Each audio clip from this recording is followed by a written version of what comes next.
MHT CET को और boards को बैलेंस कैसा करें। तो आज मैं आपको कुछ क्लैरिटी दूंगी इन चीजों पे कि what are the points that you shouldn't miss और कौन सी ऐसी इंपॉर्टेंट चीजें हैं जो आपको करनी है। क्या बोर्ड्स करने से MHT CET होगा?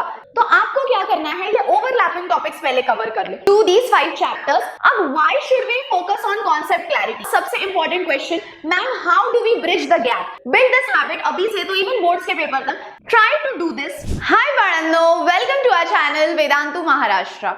अब बहुत बच्चों का यही कंफ्यूजन है कि मैम हमको बोर्ड्स में अच्छे मार्क्स लाने हैं, लेकिन एट द सेम टाइम जो इंजीनियरिंग के एडमिशंस है they happen through MHT CET। तो MHT CET को और बोर्ड्स को बैलेंस कैसा करें? Point 1 plus point 2 and the most important point is कि यार ऐसा भी तो नहीं है कि MHT CET के लिए सिर्फ 12th का सिलेबस है, 11th का भी तो सिलेबस है। So how do we manage both? तो आज मैं आपको कुछ क्लैरिटी दूंगी इन चीजों पे कि what are the points that you shouldn't miss और कौन सी ऐसी इंपॉर्टेंट चीजें हैं जो आपको करनी है in order to balance your boards as well as your MHT CET। अब इसमें बच्चों सबसे पहले, ठीक है, सबसे इंपॉर्टेंट और सबसे पहला इस क्या बोर्ड्स करने से MHT CET होगा? ये 98% बच्चों का क्वेश्चन है कि मैम हम बोर्ड्स तो कर ही रहे हैं, क्या हमारा MHT CET क्रैक होगा? तो इसका यार बहुत सिंपल आंसर है। टेल मी वन थिंग, क्या सिलेबस डिफरेंट है? Is the syllabus different? Answer this question. Of course not. MHT CET के लिए भी आप रेफर करते हो महाराष्ट्र स्टेट बोर्ड के टेक्स्ट बुक और बोर्ड्स के लिए तो आप डेफिनेटली महाराष्ट्र स्टेट बोर्ड के टेक्स्ट बुक्स ही रेफर करते हो। So what is different? तो अब we will try to break it down. When you talk about class 11th, तो कोई भी सब्जेक्ट ले लो, आप फिजिक्स ले लो, केमिस्ट्री ले लो या मैथ्स ले लो। Since I am a chemistry educator तो मैं केमिस्ट्री के बारे में ज्यादा बात करूंगी। अगर आप क्लास 11th में हो, राइट, तो क्लास 11th के केमिस्ट्री के आपको 10 चैप्टर्स हैं MHT CET के लिए, और अगर आप क्लास 12th में हो तो all 16 chapters are there for your MHT CET। अब इसमें से क्या होता है पता है? सबसे इंपॉर्टेंट, कुछ चैप्टर्स 11th स्टैंडर्ड के इतने बेसिक्स होते हैं, इतने बेसिक्स होते हैं कि वही के वही चैप्टर्स आपको क्लास 12th में उन्हीं का थोड़ा प्रो मैक्स वर्जन होता है। जैसे मान लो 11th में there is a topic basic principles of organic chemistry, और ऑर्गेनिक का एक और चैप्टर है हाइड्रोकार्बन। लेकिन जब आप 12th में जाते हो तो ऑर्गेनिक के लगातार बड़े बड़े 4 चैप्टर्स हैं, halogen derivative, alcohol, phenol, ether, aldehyde, ketones and acids and amines, इतने बड़े बड़े चैप्टर है। तो यार मेरे को बताओ, अगर आप ऑलरेडी 12th के ऑर्गेनिक के ये 4 चैप्टर अच्छे से कर ही रहे हो तो अल्टीमेटली आपका 11th का ये 2 ऑर्गेनिक का बेस एटलीस्ट 60% तो क्लियर हो जाएगा। तो इसका मतलब है 11th में और 12th में there are some overlapping topics. तो आपको क्या करना है, ये ओवरलैपिंग टॉपिक्स पहले कवर कर लो। सो जैसे ही अब मान लो 10 चैप्टर है 11th के, अभी तुम्हारा फोकस ये है कि मैम हमको बोर्ड्स के लिए पढ़ना है, तो हम ऐसी स्ट्रैटेजी रखेंगे कि उन 10 में से एटलीस्ट कोई भी 5 इंपॉर्टेंट ओवरलैपिंग चैप्टर्स अभी कवर करना है। क्यों? क्योंकि बोर्ड्स के बाद अराउंड 1 से 1.5 महीने बाद MHT CET का एग्जाम होता है, तब आपने बोर्ड्स के लिए ऑलरेडी पढ़ा होता है। सो 12th का कॉन्सेप्ट हमारे दिमाग में बहुत ज्यादा क्लियर होता है। What you tend to forget is class 11th। तो हम एक काम करेंगे, अगर हमको पता है हर सब्जेक्ट के 10 चैप्टर्स है क्लास 11th के, तो कोई भी 5 चैप्टर्स हम अच्छे से कवर करेंगे और बचे हुए 5 चैप्टर्स हम करेंगे, लेकिन अभी नहीं क्योंकि अभी इतना टाइम नहीं है। तो ये बचे हुए 5 chapters we are going to do, but when are we going to do this? So we are going to do these 5 chapters after your board exams. We are going to do these 5 chapters after your board exam. So अभी physics हो, chemistry हो या maths हो, 11th के कोई भी 5 chapters निकालो which are overlapping, और वो 5 चैप्टर्स अच्छे से करो ताकि बोर्ड्स के बाद का 1 महीना और MHT CET के पहले का 1 महीना आपको बहुत ज्यादा स्ट्रेस नहीं आए कि भाई पूरा ही 11th का सिलेबस बाकी है। So that is the first thing that you have to do. Second thing is when you are doing MHT CET as well as boards, एक बात दिमाग में फिट रखनी है, concepts will always remain the same. फिर वो boards हो या MHT CET हो, कॉन्सेप्ट तो सेम रहेंगे। So do not focus on rectification कि मैम ने डेरिवेशन बता दिया, तो अब ये डेरिवेशन रटना पड़ेगा क्योंकि ये 3 मार्क्स के लिए आ गया। Do not do that, you have to majorly focus on concept clarity कि भाई ये फॉर्मूला पे, ये डेरिवेशन पे कोई भी न्यूमेरिकल दे दो, मुझे वो सॉल्व करते आएगा। अब why should we focus on concept clarity, what is the difference, ठीक है, what is different in it, ये सबसे बड़ा सवाल है। क्योंकि मैम बोर्ड्स में भी हम थ्योरी पेपर लिख रहे हैं तो बोर्ड्स किया तो सीईटी हो ही जाना चाहिए, what is different, so there is a very very important difference. सबसे पहला और सबसे major difference is MHT CET में आपको फिजिक्स के 50 क्वेश्चंस होते हैं, केमिस्ट्री के 50 क्वेश्चंस होते हैं, यानी टोटल 100 क्वेश्चंस होते हैं, but you have only 90 minutes for 100 question. तो जब हम बोलते हैं 100 क्वेश्चंस है और 90 मिनट्स है, इसका मतलब है यू गेट 45 सेकेंड्स और probably less than 45 seconds for each question. उसमें आपको क्वेश्चन पढ़ना भी है, समझना भी है, सॉल्व भी करना है और राइट आंसर मार्क भी करना है। So first of all MHT CET में जो सबसे बड़ी दिक्कत बच्चों को आती है is the time management. So all you have to focus is on the time management, that yes, I have to solve questions, but I have to solve questions correctly, यानी accuracy आना चाहिए और वो accuracy time limit में ही बैठना चाहिए। समझ में आया? So time limit is important and solving the right question at the right time is important। ये नहीं कि एक क्वेश्चन पे फंस गए, वही क्वेश्चन पे दिमाग लगाते बैठो, भाई नहीं आ रहा है तो छोड़ दो, move on to the next question. Okay, उसके बाद सबसे important is these are application based question. तो जैसे मैंने आपको बोला, if you go and ratify कि रेजोनेंस के ये 4 एग्जांपल्स है, रेजोनेंस के ये 4 रट्टा मार के स्ट्रक्चर कर लिए, तो भाई नहीं होगा सॉल्व, होणारच नाही तो क्वेश्चन सॉल्व।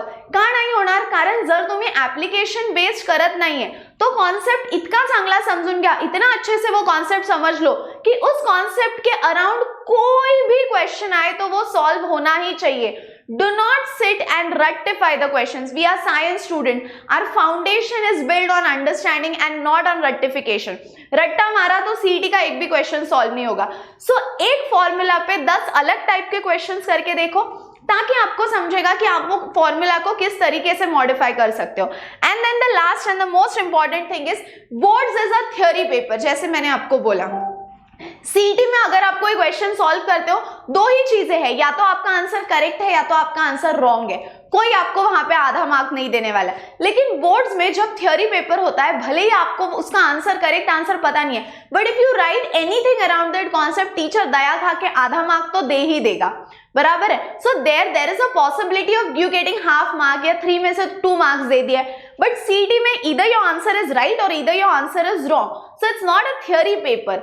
आई बात समझ में? लेकिन बोर्ड्स में it is a theory paper. So even if you write anything around that derivation, ये नहीं कि कुछ भी गाना लिख दिया और मैम ने मार्क्स दे दिया, something around the concept you might fetch some marks, but CET में वैसा नहीं होता। सो इसीलिए I repeat that your concept clarity is super duper important. Do not focus on rectification, focus on understanding the concept. अब सबसे main और सबसे important question, ma'am how do we bridge the gap, यानी बोर्ड्स थ्योरी है और MHT CET MCQ है, आपने ये तो बता दिया कॉन्सेप्ट समझना है, बट अगर हम दोनों को फिर भी इंटरलिंक करना होगा तो how do we bridge the gap. तो अगेन क्विक टिप्स उसके लिए, सबसे पहली टिप ये ही है जो मैंने बोला, कॉन्सेप्चुअल क्लैरिटी।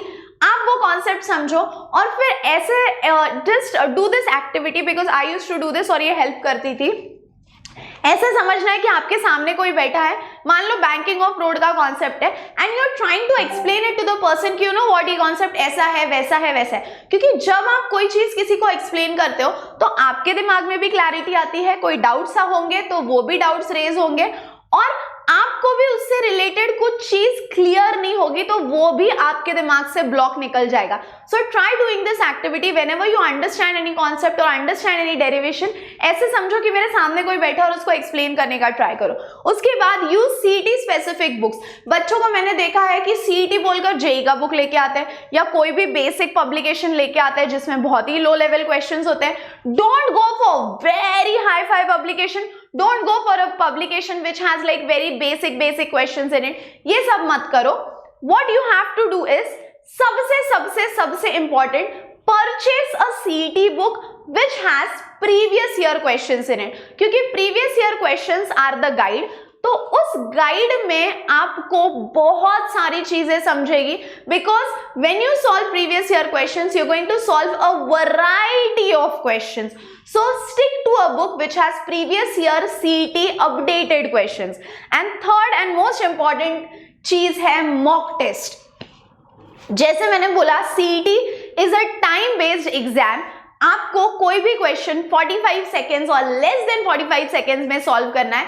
एंड इफ अगर आप टाइम लगा के वो एक्युरेसी नहीं ला पा रहे तो कोई मतलब ही नहीं है, क्योंकि सारा खेळ तो टाइम का आहे. आणि मी हे सांगत नाही, बट म्हणजे ॲज अ टीचर मी हे नाही सांगितलं पाहिजे, पण तुम्हाला सांगते हे कधी सोड नाही की सीईटी खूप डिफिकल्ट आहे किंवा सीईटीचे क्वेश्चन्स खूप डिफिकल्ट असतात. The problem is students find a problem for solving the question in the given amount of time. तो ये नहीं है कि क्वेश्चन टफ है, but question limited amount of time में सॉल्व करना टफ होता है. So remember that. And last and most important is speed plus accuracy, जो मैंने बोला. और मेक अ हैबिट, सोने से पहले I use to do this every day. Every day try to solve at least 20 questions. Every day try to solve at least 20 questions of CET before sleeping. ये habit बना लो.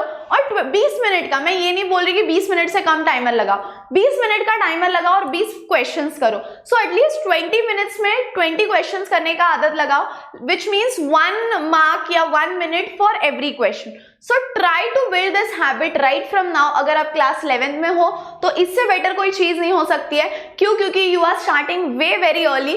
But अगर आप class 12th में हो, it's still not late. Build this habit अभी से, तो even boards के पेपर तक, कि सोने से पहले 20 क्वेश्चन आपको करने ही करने. क्योंकि यार वैसे भी देखो एमसीक्यू तो हमारे बोर्ड्स में भी आते हैं, तो बोर्ड्स में भी अगर एमसीक्यू आते हैं तो दिक्कत क्या है यार. So you can solve these questions. तो कभी कभी सीईटी के भी बहुत सारे एमसीक्यू अपना सेक्शन ए में आ जाता है, सो वो आपको बोर्ड्स के लिए भी तो हेल्प कर रहा है. सो develop this habit that before you sleep try to do this, inculcate it in your daily schedule कि यार ये मेरी आदत बन गई. जैसे रोज डिनर करके सोना आदत है, तो ये भी एक आदत बना लो. ठीक है? Is it clear till here? Give me a yes or no, and if you guys want, kindly take a screenshot of this.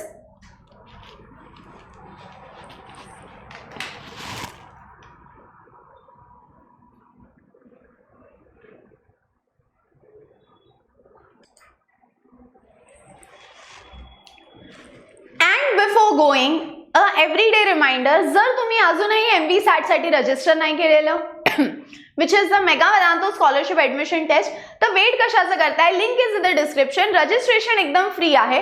तुम्हाला रजिस्टर करायचं आहे कारण याचे प्राइजेस खूप मोठे मोठे आहेत, जसे की Singapore trip, iPhone, laptop, AI mentoring आणि खूप काही.